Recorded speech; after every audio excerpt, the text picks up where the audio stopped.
And Ashton Kutcher, and how the old fears from her turbulent childhood caught her by surprise. But we start with a photo session that created a sensation. He landed in her life like a dream. She was 40, healing from divorce. He was 25, charming, and promised her the world. But what started as Hollywood's most talked about romance ended in Demi Moore's darkest chapter. Now at 62, she's finally telling the whole story. The miscarriage they kept secret, the 3 she regrets, and the addiction that nearly killed her. This is what really happened between Demi and Ashton. Demi Moore was born on November 11, 1962, in Roswell, New Mexico. Her life was difficult from the start. Her father left before she was even born, and her mother struggled to take care of her. Things got worse when at just 15, Demi went through a horrible betrayal. In her memoir, she shared how her mother allowed an older man to hurt her for $500. This left deep emotional scars that stayed with her for years. Her home life was chaotic. Both her parents drank heavily, and the family moved constantly, over 30 times by the time she turned 14. Demi never felt stable or safe. When she was just 12, she experienced something no child should. Her mother tried to take her own life. Demi had to dig pills out of her mother's mouth with her small hands while her stepfather held her down. That moment forced her to grow up far too quickly. School wasn't any better for Demi. She struggled with dyslexia and had a condition that required surgeries on her eyes. By 16, she dropped out of school and decided to live on her own. She worked different jobs to support herself, including modeling and debt collection. At 17, she married a rock musician, Freddie Moore, hoping to leave her troubled past behind. But the marriage only lasted 4 years. Despite everything, Demi didn't give up. She wanted a better future and kept pushing forward. At 19, Demi got her first big chance. She was cast in the soap opera General Hospital, playing a journalist named Jackie Templeton. Over 1,000 actresses tried for the role, but Demi stood out. She made just $750 per episode, but this role was the beginning of something bigger.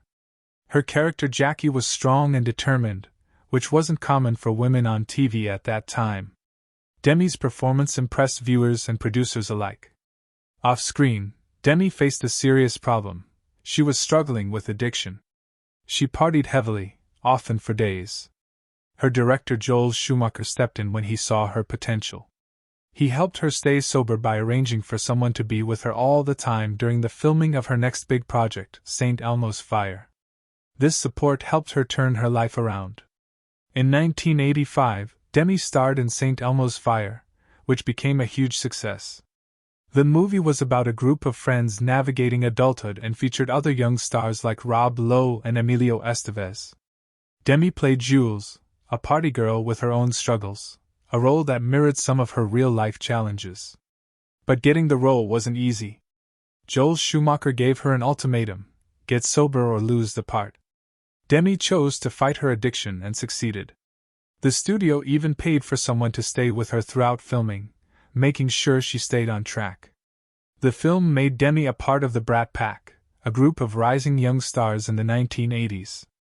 While the term wasn't loved by the actors, it brought them fame and attention. Demi's performance in St. Elmo's Fire opened more doors for her.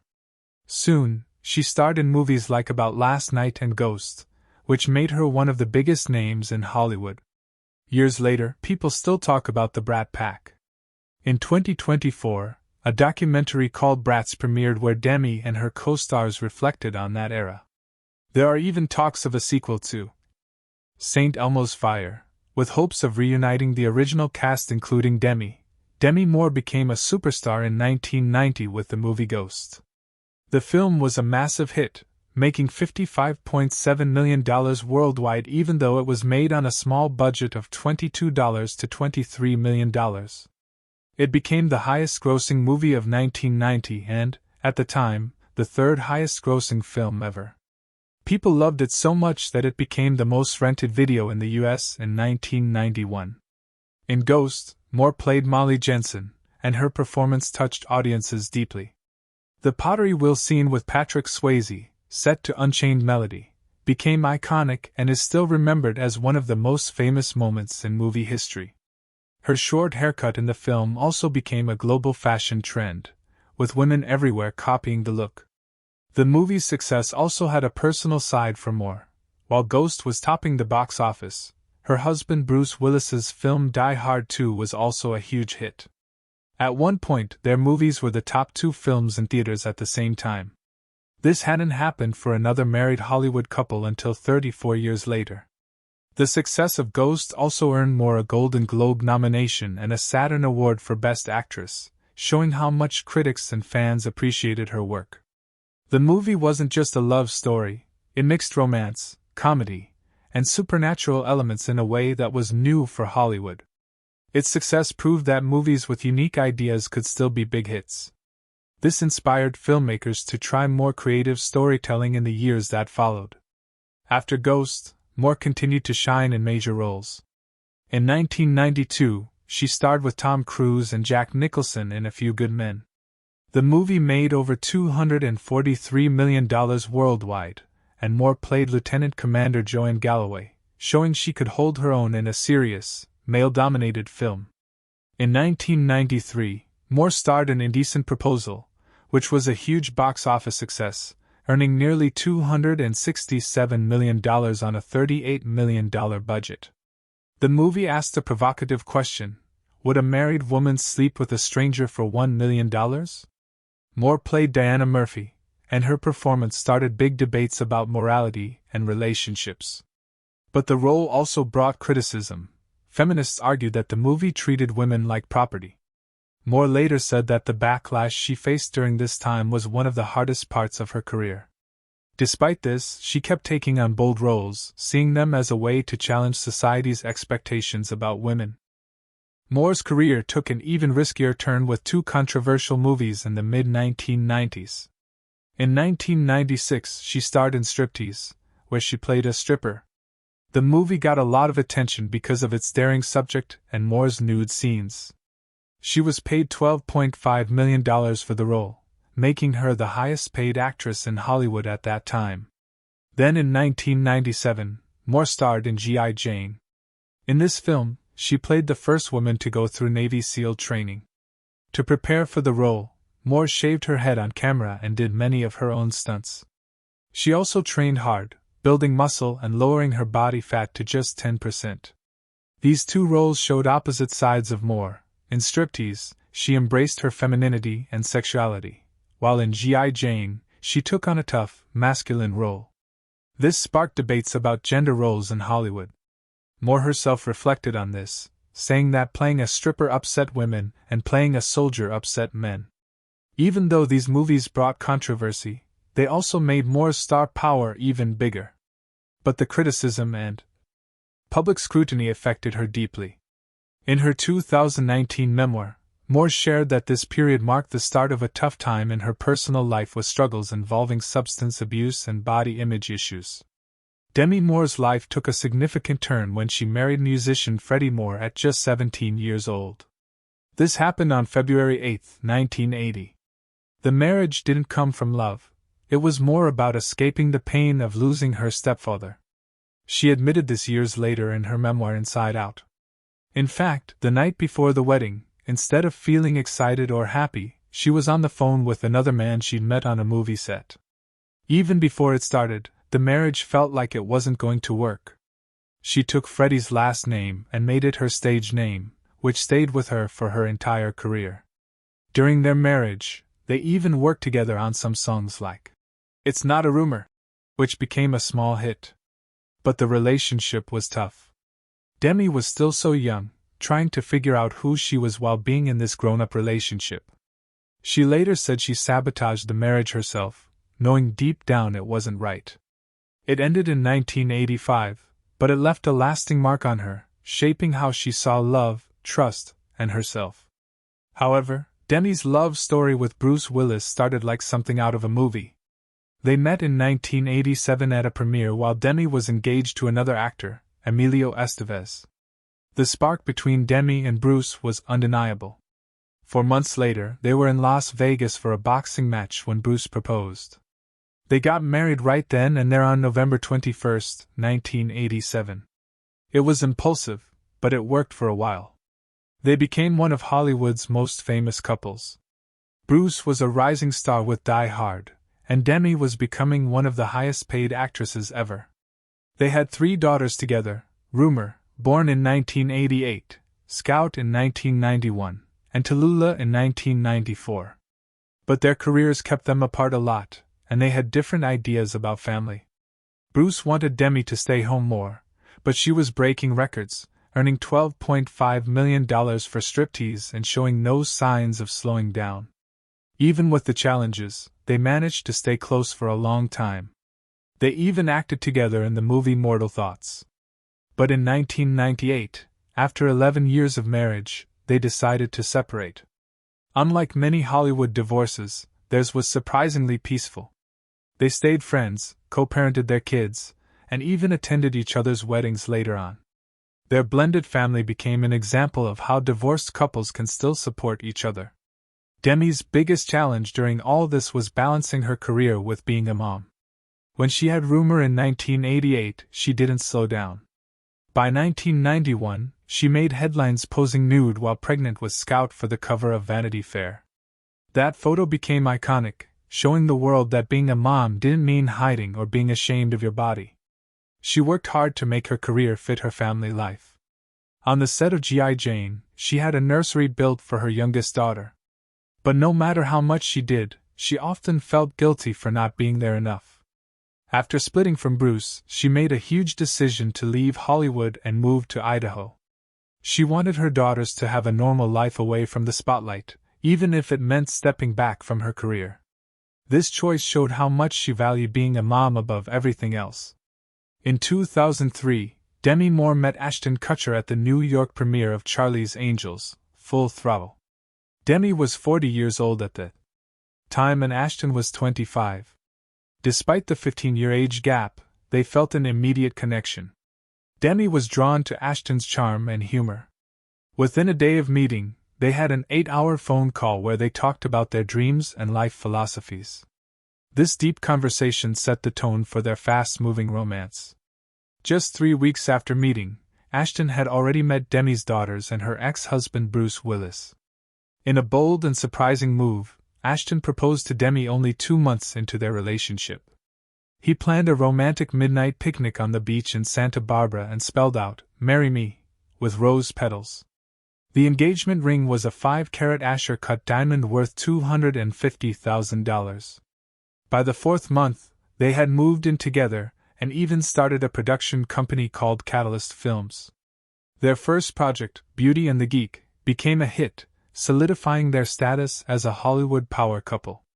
However, their relationship faced a heartbreaking challenge when Demi suffered a miscarriage 6 months into her pregnancy. The loss devastated them, but they supported each other through grief counseling 3 times a week for months.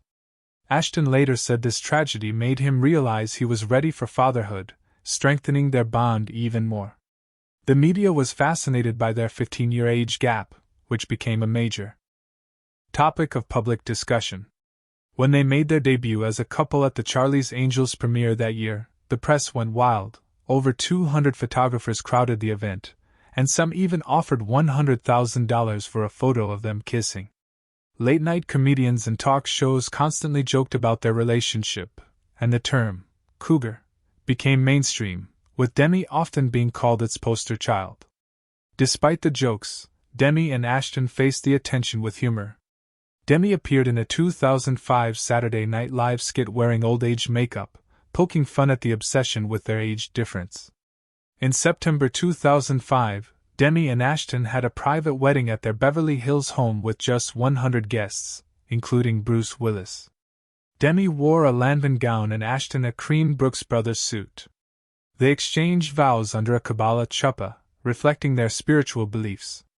A touching moment came when Demi's daughters Rumor, Scout, and Tallulah read heartfelt letters to Ashton, who gave each girl a Cartier love bracelet to symbolize his commitment to their family. Bruce Willis was reportedly moved to tears by the ceremony. After their wedding, Demi and Ashton embraced their blended family life. They bought a home in Idaho, where they enjoyed family vacations and hosted themed parties. They often spent time together with Bruce Willis, co-parenting smoothly, and even vacationing as one big extended family. Bruce praised Ashton, saying he was one of the only men his daughters had told, "I love you."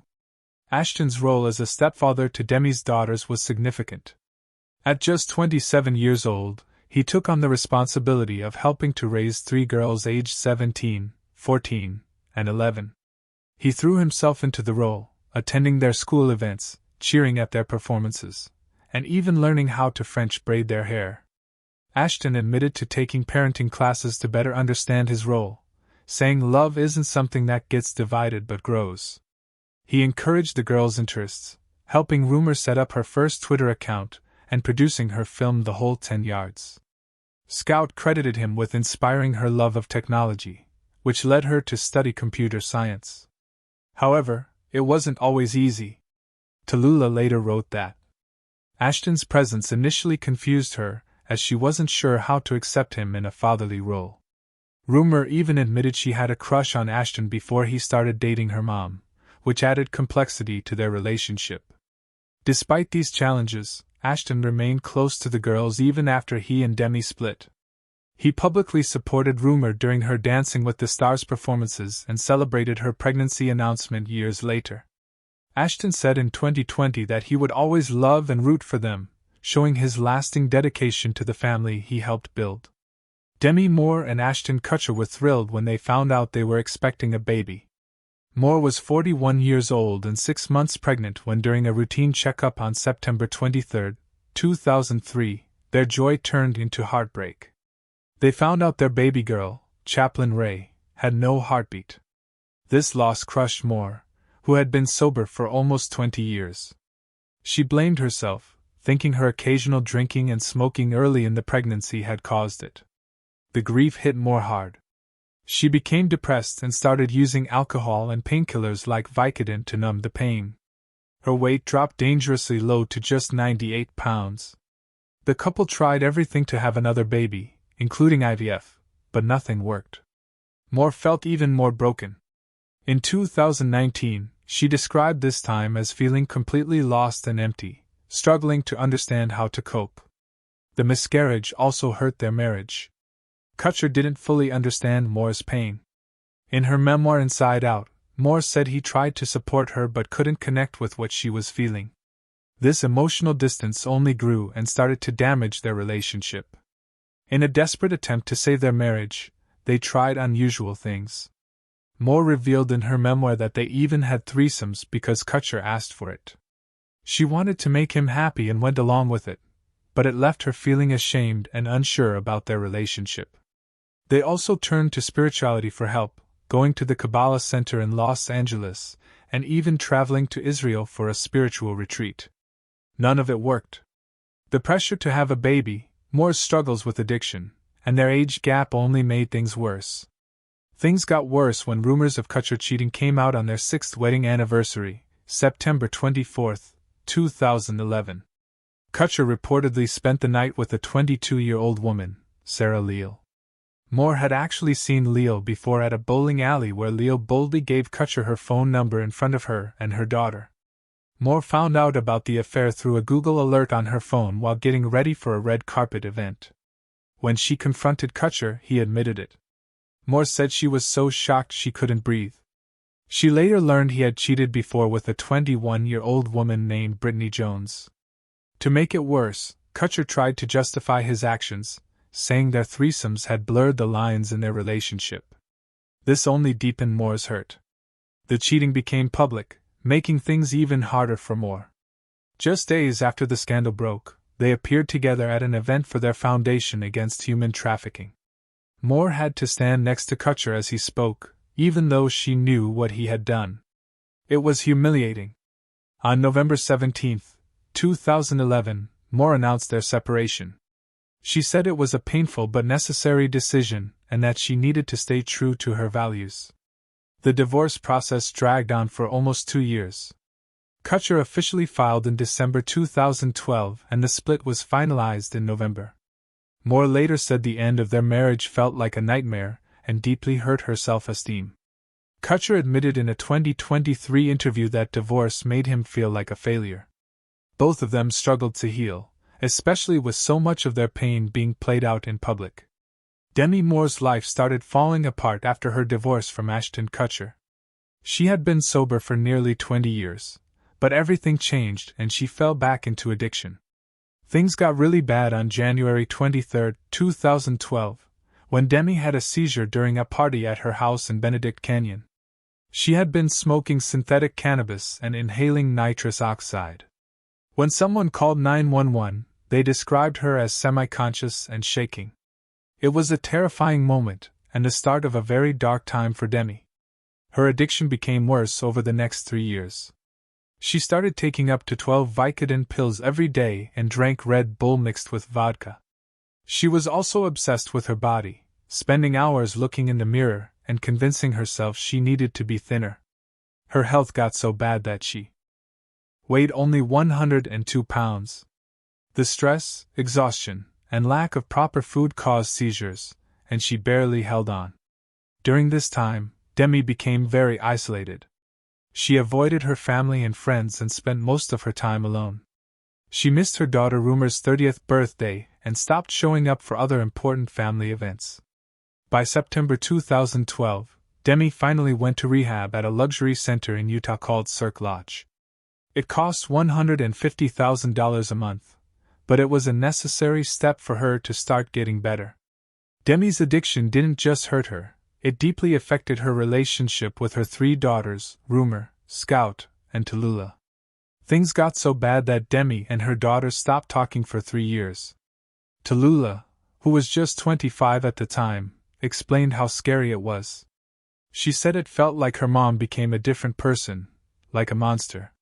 She remembered feeling anxious whenever Demi's behavior changed, like when her speech slowed or she acted overly affectionate.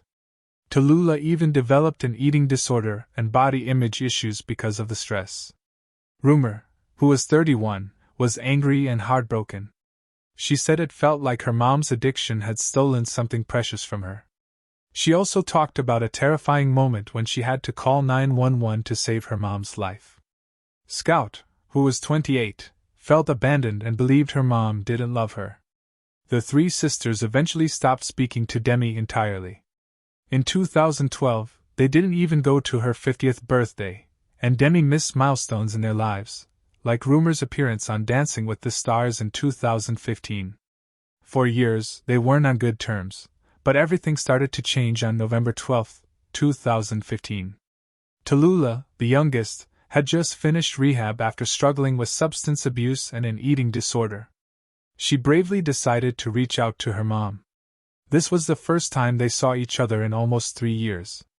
Demi didn't waste any time, she flew to New York right away to meet her daughter. Rebuilding their bond wasn't easy. In a 2019 episode of Red Table Talk, the family talked about how hard things had been.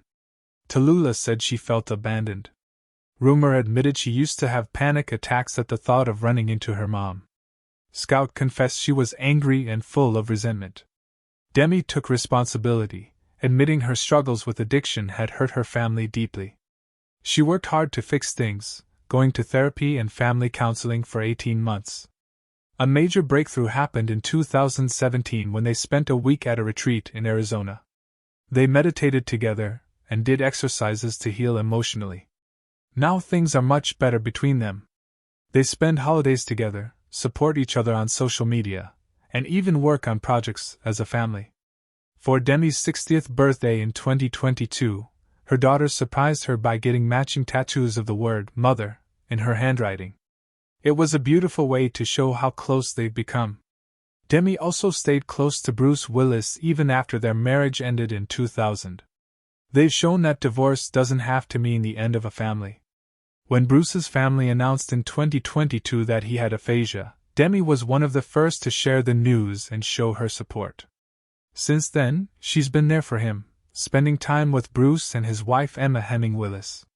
In 2023, Demi joined Bruce's family to celebrate his 68th birthday. She even posted a sweet video of everyone singing "Happy Birthday" together.